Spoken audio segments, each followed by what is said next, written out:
Le cri des oiseaux, un podcast des oiseaux migrateurs.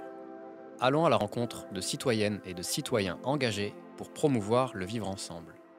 Une aventure menée par la ville de Chambéry et Chambéry Solidarité Internationale. Bonjour à tous, bienvenue dans ce tout nouveau épisode du Cri des oiseaux. Aujourd'hui, on a le plaisir de recevoir Rémi Kosonogov. Je prononce bien Rémi Kosonogov? Oui, Kosonogov, Sonogrove. Entre autres directeur de l'ADDKS, Association départementale pour le développement et la coordination des actions auprès des étrangers de la Savoie. Mais on en parlera un peu plus tard, on reviendra un peu dessus en détail sur votre profession. Mais juste avant, on va commencer avec ce plat que vous avez choisi d'apporter pour débuter ce podcast, les baklava. C'est ça?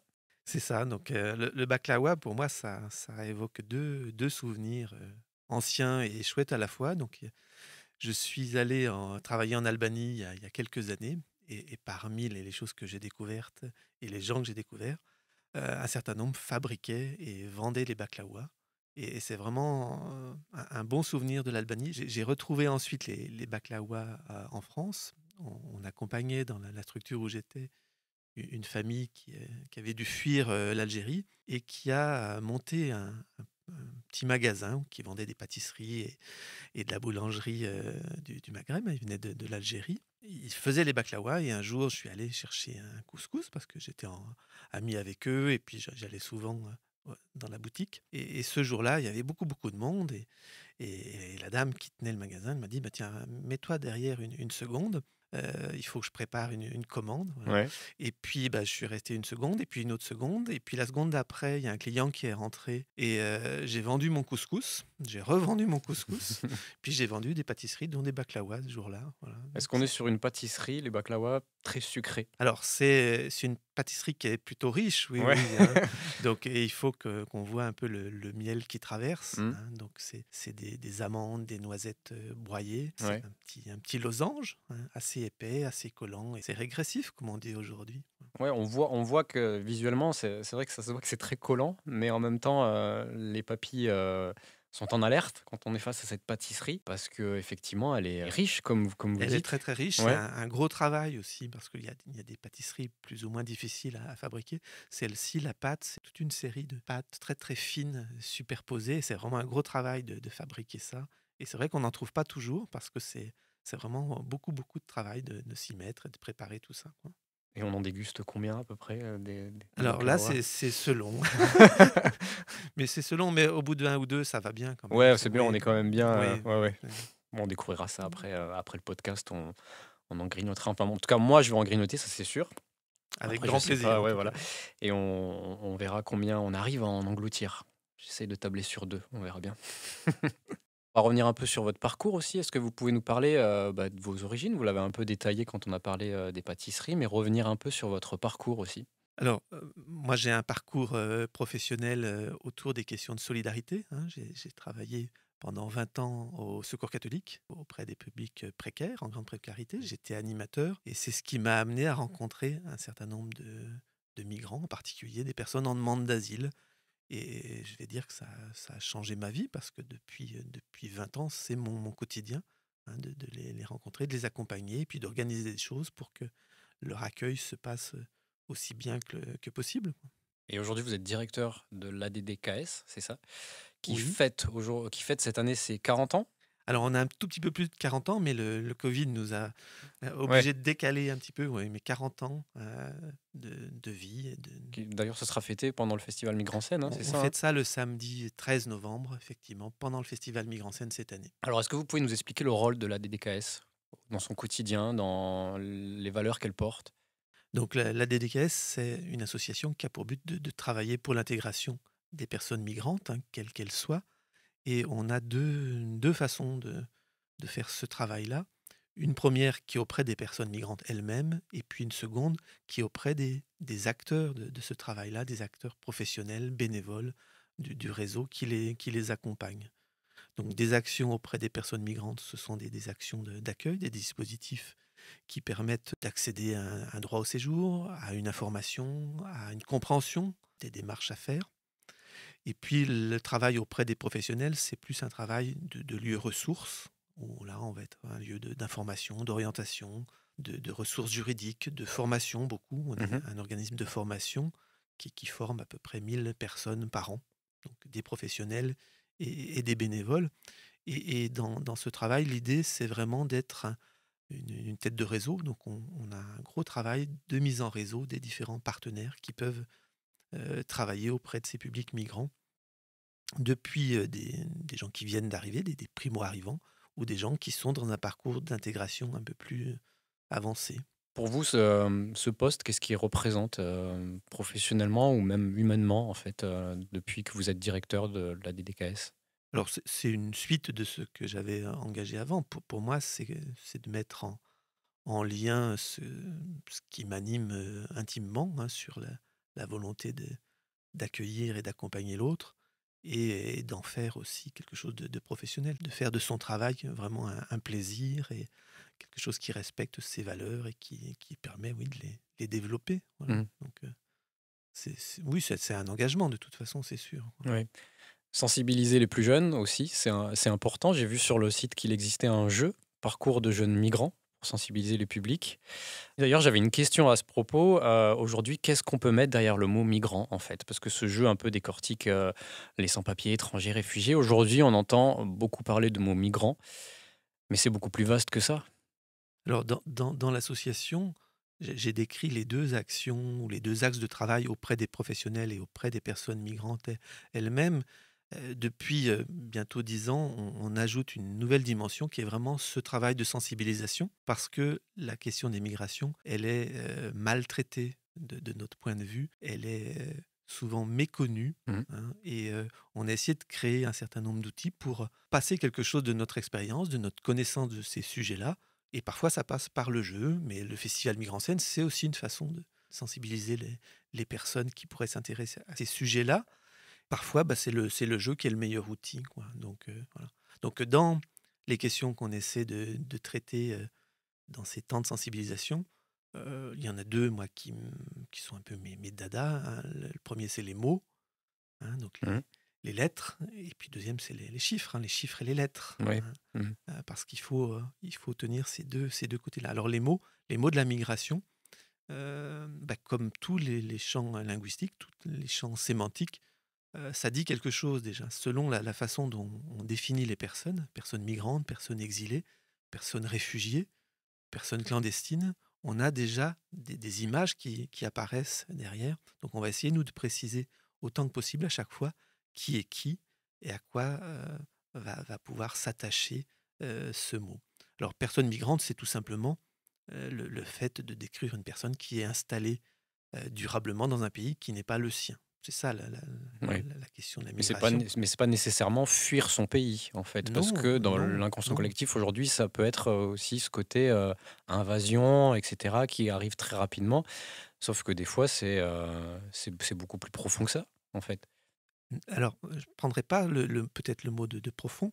Moi, souvent, ce que je dis, c'est que la migration, c'est d'abord quelque chose de très ordinaire, hein. La migration, en Savoie, mais en France, c'est la même chose, et sur une grande partie de la planète, c'est la même chose. En tout cas, en Savoie, aujourd'hui, la migration, pour 2 tiers, en tout cas de ce que ça représente, c'est une migration familiale et estudiantine.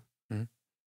Et c'est pas effectivement l'image qu'on en a, qui est toujours celle qu'on veut nous faire passer, et autour de la peur d'un phénomène migratoire qui Ouais. serait subi, et cetera. Non, la migration principale, c'est une migration ordinaire, quotidienne, des familles, des conjoints qui rejoignent leurs conjoints, des enfants qui rejoignent des parents, et puis des étudiants, hein. Donc il y a 1 500 étudiants étrangers à l'université de Savoie, 106 nationalités représentées. La migration, c'est d'abord quelque chose de très ordinaire, très quotidien.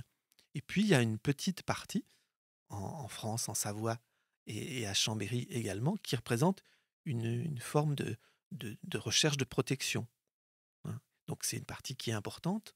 La demande d'asile rentre dans cette catégorie-là. Rentre aussi dans cette catégorie-là les mineurs non accompagnés, isolés, étrangers.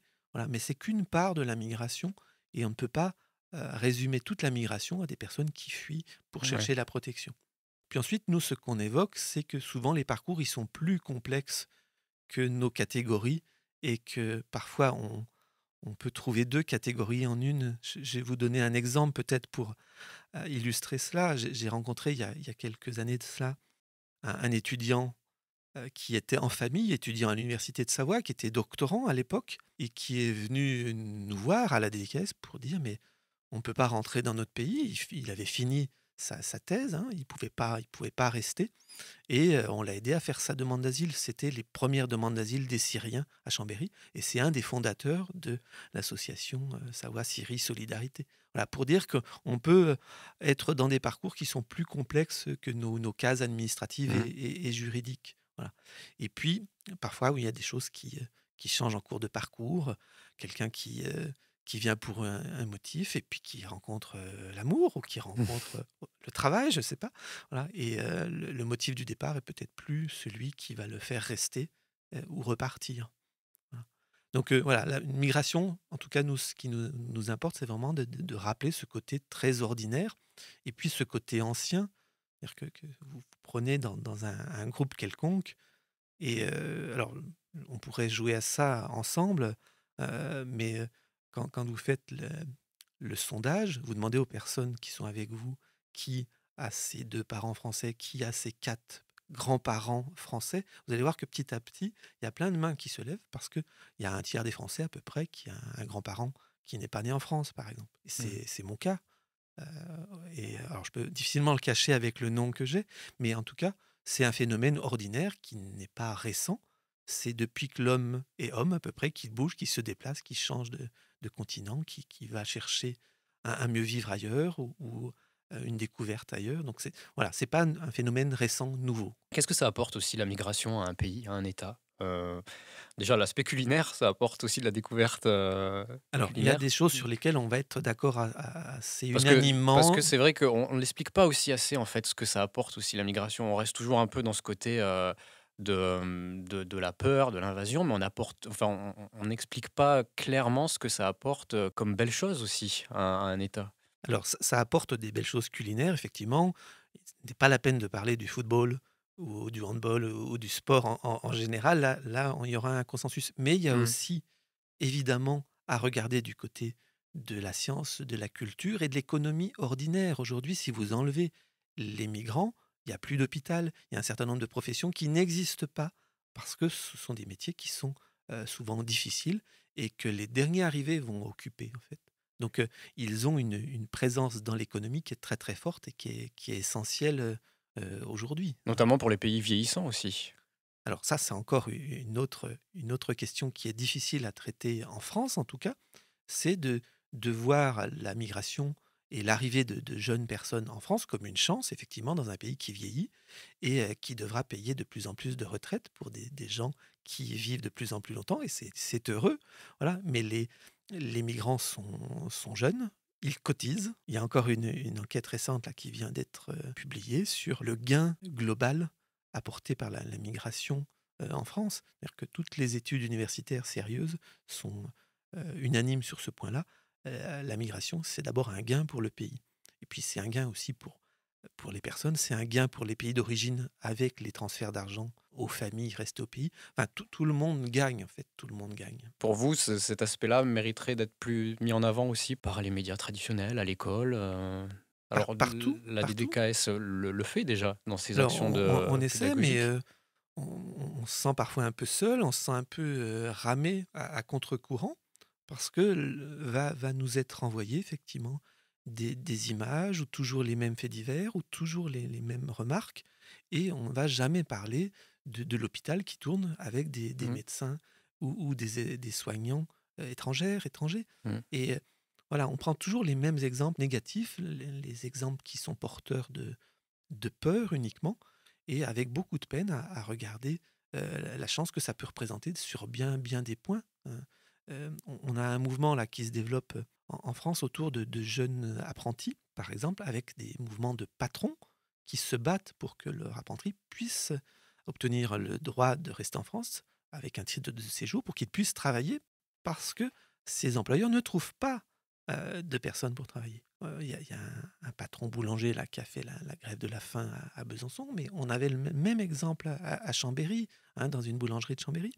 Donc, on a du mal à voir, la chance que ça peut représenter. Je parlais de ça aussi avec des personnes à Saint-Baldoff il y a peu, là, pour dire que les vignerons qui ont du mal à trouver des vendangeurs, ils pourraient tout à fait les trouver dans le public migrant. Hein. Souvent, ce sont des tâches qu'ils peuvent faire, qu'ils savent faire, mais on n'arrive pas à relier les deux intérêts. Quoi. Voilà. Donc il y a vraiment Ouais. à travailler, à insister sur ces points-là et de ne pas laisser la peur uniquement l'emporter, Oui. la crainte. Hein. Mmh. Par exemple, sur le discours médiatique, en 2015, l'Europe a reçu à peu près 1 million de personnes. Depuis, ça baisse à peu près de moitié chaque année. On est à moins de 100 000 pour l'année 2020, mais personne n'en parle. C'est-à-dire que on a toujours les mêmes images de bateaux bondés qui vont accoster à Lampedusa ou à Malte, sans dire que ça a baissé d'un facteur 10 parce que on empêche toute arrivée et qu'on aide les gens à se noyer. On tue des gens en Méditerranée avec notre politique à la frontière. On n'arrive même plus à voir la réalité. Et là, c'est les chiffres dont je parlais tout à l'heure. Là, on est sur un facteur 10, une diminution par 10. Simplement, on n'en parle pas. On reste dans le même discours, toujours le même, l'invasion. Mmh. Et la peur que ça représente. Et on en parlait tout à l'heure avant le début du podcast, des magnifiques ressources proposées par la CIMAD d'ailleurs sur ces questions-là, sur les préjugés autour de la migration et ce côté un peu de vulgarisation de ces mots et de toute cette thématique en fait. Alors, la CIMAD propose des petits livrets qui sont effectivement très accessibles et qui permettent effectivement de saisir ces questions-là assez facilement. Hein. Ça fait une quinzaine ou une vingtaine de pages avec des questions qui sont expliquées, explicitées. Et effectivement, il faut développer, il faut Mmh. communiquer sur ce genre d'outils. Voilà. Mais pour moi, le meilleur outil, au-delà de la conviction qu'on peut y mettre au niveau associatif les uns et les autres, pour moi, c'est vraiment la rencontre. Parce que on ne fait pas changer d'avis quelqu'un. C'est-à-dire que ce qui peut faire changer les choses, c'est comment on se rencontre, comment on vit des choses ensemble, que ce soit à l'école, que ce soit dans les lieux culturels, dans des lieux sportifs, dans la vie quotidienne. C'est ça qui fait changer Mmh. les choses. C'est pas uniquement le discours. Voilà.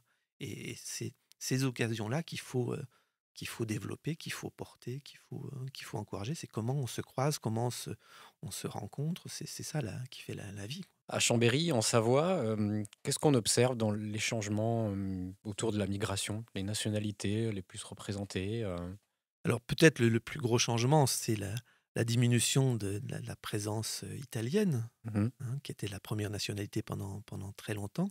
Hein. Alors malgré tout, les Européens représentent encore beaucoup hein, parmi les migrants, mais on a eu une évolution effectivement dans les années 80-90 avec une présence issue du Maghreb peut-être plus forte.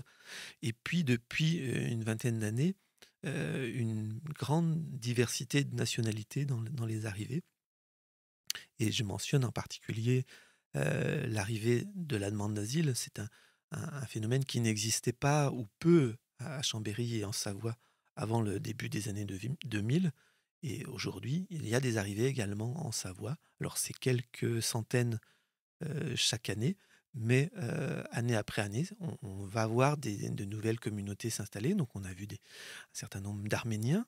Hein. Alors, souvent, ça se traduit par des petites boutiques qui s'ouvrent du côté du Faubourg Montmélian, hein, Oui. des Arméniens ou des Géorgiens ou des Albanais. Voilà. Et il y a eu un certain nombre aussi d'années avec des personnes venues de la République démocratique du Congo. Voilà. Donc, des nouvelles nationalités. Donc, c'est peut-être ça, les dernières évolutions, c'est l'irruption, je dirais, de la demande d'asile qui était concentrée dans les grandes villes de France et pas en Savoie. Quoi. Merci Rémi Kosonogov d'avoir répondu présent pour cet épisode. Et puis maintenant, on va passer à la dégustation des baklawas. Chouette. Et merci. Au revoir. À bientôt.